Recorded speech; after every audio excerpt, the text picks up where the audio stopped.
What's up, theorists? It's QB's finest, not to be confused with Queensbridge, your R&B bae here to deliver our top 10 albums of the 2010s from the genre's leading ladies. Be sure to grab that triple-double. That's a like, comment, and subscription. If you're feeling adventurous, there's a super thanks button with your name on it and a link to the merch in the description. Let's get started. Number 10, Marsha Ambrosius, Late Nights, Early Mornings. Pulling off one of the more successful rebrands in modern R&B, the former Floetry songstress leveraged her pen and voice for a solo debut like we've never heard before. Her lead single, Hope She Cheats on You, made audiences take notice, but when December rolled around and she dropped Far Away, it's over!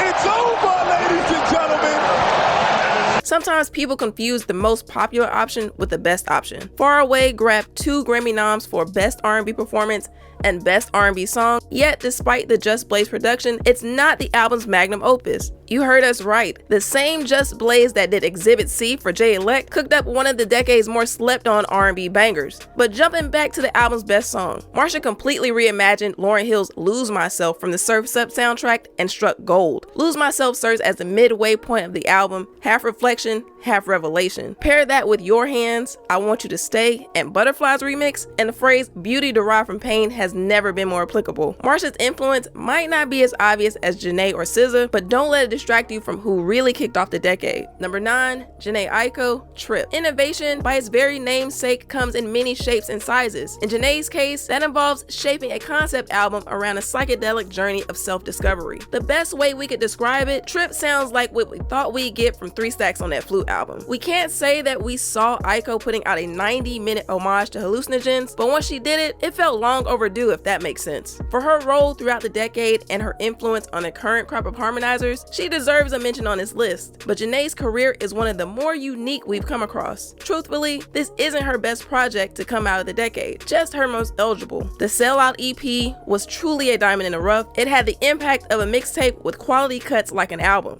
Also, her collaborative album, using that word loosely, 2088 feels like her most well-rounded body of work. We're not trying to diminish what she did with Trip, but neither vocals nor production alone would account for its placement. Gauging commercial success, especially with genres like R&B, can be tricky. The numbers might not be eye-popping, but if you were outside at all throughout the 2010s, you can attest to Aiko's extraterrestrial influence. We got to see her perform at the first Something in the Water festival back in 2019. She wasn't a headliner, but you could have fooled us. That crowd was singing along word for word, bar for bar. Both the album's singers were fire, but you don't need us to tell you that. If we're getting into personal favorites though, make sure you spin records like Never Call Me with Corrupt, Overstimulated, and Ascension with Brandy. No, it's not a Maxwell cover, although that would have been dope. Number 8, Erykah Badu, New America. Anybody who's ever disputed Miss Badu's artistry probably found themselves in the middle of an intervention and smudging session shortly after. Her 5th and most recent album to date is nowhere near her best, although we'd argue it sports her discography's dopest album cover. Still, a bottom-of-the-barrel Badu album, even one that drops at the very start of the decade, has an impeccable argument to crack a best-of list. At its inception, New America was part of a 3-album vision encompassing 75 songs. We got the first 2 parts, but fell 1 album and 53 songs short of the end goal. With input from Questlove and James Poyser and posthumous contributions from Jay Dilla, audiences were treated to a semi-soulquarian reunion. The whole project is steeped in neo-soul vibes and funky bass lines, with no song better representing the album's sound than Window Seat. The music video for the lead single would draw a lot of criticism. Not only did Badu recreate the Kennedy assassination on location in Dealey Plaza, she stripped down to her birthday suit to do it. The song would also spawn one of the most underrated and random remixes of all time. Ross jumps on the remix, and we even get a video that picks up where the first one left off. Her creativity knows no bounds. We'd also add Fall in Love and Turn Me Away to the playlist. The former samples Eddie Kendrick's Intimate Friends, with the latter singing Badu's rendition of Junior Mafia's Get Money. Number 7,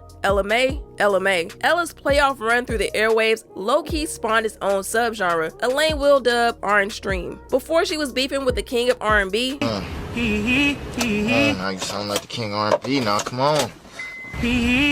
May broke through with one of the decade's biggest hits, Boo'd Up, which currently sits north of 570 million views on YouTube. The song was so successful, we swore she'd be a one-hit wonder until she did it again with Trip. Add in bangers like Shot Clock, Naked, and Close, and you get the perfect snapshot of the era's soundscape. Despite self-titled being her debut album, our sister from overseas enlisted some heavy hitters. John Legend on Everything, Chris Brown lent his vocals to Whatchamacallit, and we got fellow up-and-comer Her showing out on Gut Feeling. Speaking of that track with Breezy, we didn't like it. Sounded like they cooked it up 4 years earlier, but forgot to put it out. If CT has taught you anything over the years, we hope it's that you always read the credits. We didn't know Just Blaze worked with Marsha and Ambrosius until working on this video, the same way we didn't know Mustard was the man behind the boards on nearly every song on the LP. Producers who subtly switch genres, do we have a video there? Let us know down in the comments. Number 6, Ari Lennox, Shea Butter Baby. If we called Ari the first lady of our nation's capital, would you understand? I mean, she is the first lady of Dreamville, and she does hail from Chocolate City. Close enough, right? With appearances from label mates Jid and J. Cole, and production contributions from in-house vet Omen, Shea Butter Baby balances seduction and confidence with elegance and electricity. When we see how both projects can be appreciated track to track or as cohesive LPs, not to mention their influence and replay value, we feel Shea Butter Baby is what Control would sound like with a neo-soul filter on it. We stress neo-soul because Ari's commercial performance doesn't seem comparable with Janet. If you haven't already, throw on classics like Broke, Whipped Cream, and Up Late with production from Masego. None of the songs sound the same, yet all highlight the best traits of Lennox's music, her vocals, and the energy she brings into the studio with her. All year, the focus of the music industry has been on the rift between hip-hop's big three. If we're bringing that conversation into R&B circles, who is getting left out of the conversation? Jhené,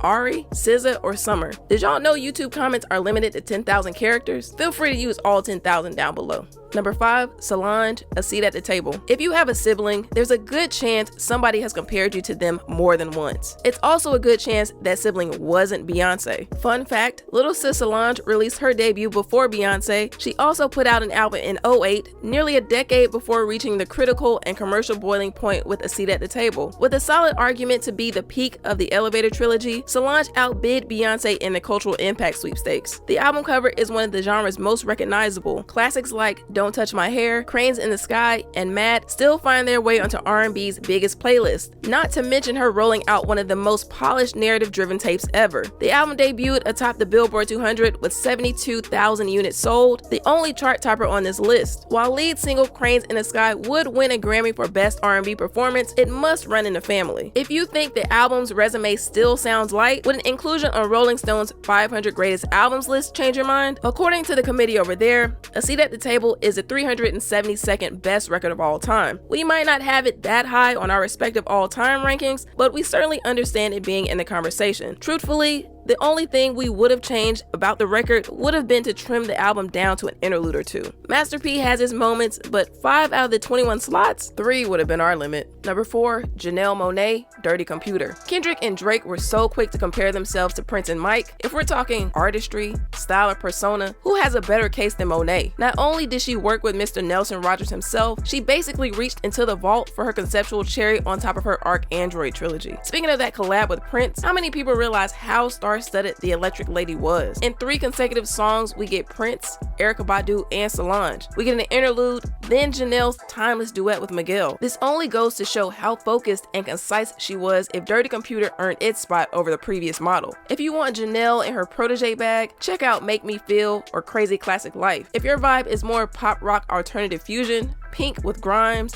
and Screwed with Zoe Kravitz will make your next playlist unforgettable. The 2 biggest reasons for Janelle's placement, however, are Don't Judge Me and Django Jane. The versatility and depth displayed on Don't Judge Me is nothing short of genius, while the production and bars we get on Django Jane assure listeners Monáe could easily thrive as an MC. Still, we'll be the first to admit she jumped the shark with Americans. It felt like a poorly placed homage. Definitely not the outro we expected while hearing the album pick up steam. This is the part of the list where people start getting creative, trying to make their top 5 fit into 3 slots. We're gonna narrow those options down a bit for you. Shout out to Queen B. While her numerous innovations kept us on our toes, we can't say R&B was her go-to genre of choice. Mariah put her best work out in well over a decade with Caution, but her peers also also didn't come to play. Also, shout out to Elle Varner's Perfectly Imperfect. It's been 12 years and I Don't Care is still comfortably in our rotation. Alright, back to the list. Number 3, Snoh Aalegra, Ugh, Those Feels Again. Similar to Monet, Snoh finds herself in select company as the 2 artists on this list with multiple albums worth making the final cut. Feels has the edge in production. We'd also argue the highs on the album are on par with her 2019 LP. The gap between the two starts to widen the more you examine it. Album cuts, gotta go with the latter.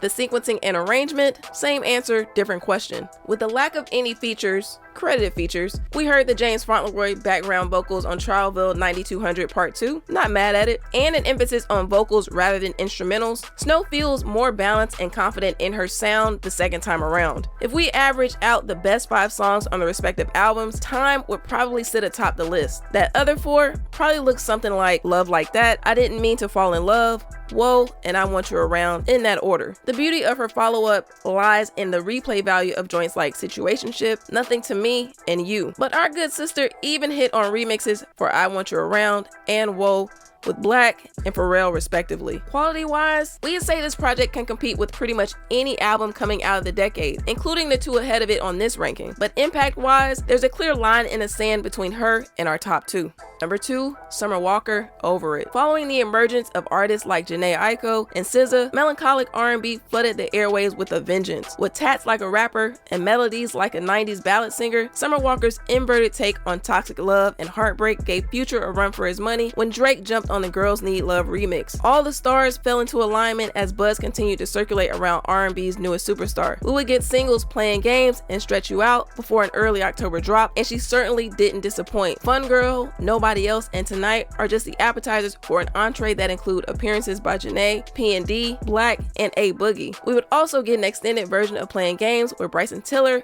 and a revamped You Make Me Wanna with Usher reprising the role of adulterer in chief. For it to be her rookie season, Summer checked off all the boxes, debuting at number 2 with more than 130,000 units sold. The only thing more impressive than her cohesion and polish out the gate was the critical love she got from fans and reviewers alike. She's only 2 albums in, but her influence and consistency already have her poised to be one of the genre's biggest attractions. She's overdue for her 3rd LP, but if she stays on course, we're sure it'll be in consideration for that 2020's list. Number 1, SZA, Control. Just to be clear, there are many reasons why Control will always be remembered as the face of 2010's R&B, none more prevalent than its impact, leaving an impression that not only eclipses everything else in its ranking, but would also give the boys a run for their money, and much more resonant than even its triple platinum status would imply. Supported by 5 singles, all certified platinum or higher, Solange hit the ground running in ways we didn't even think possible for an R&B singer. TDE was known for a stellar lineup of dedicated artists, acts that could promise you quality but not quantity. Even on a roster that supported the likes of Kendrick Lamar, Schoolboy Q, and Isaiah Rashad, SZA's Control was the first album that comfortably fed fans during the 5-year gap in between releasing her first album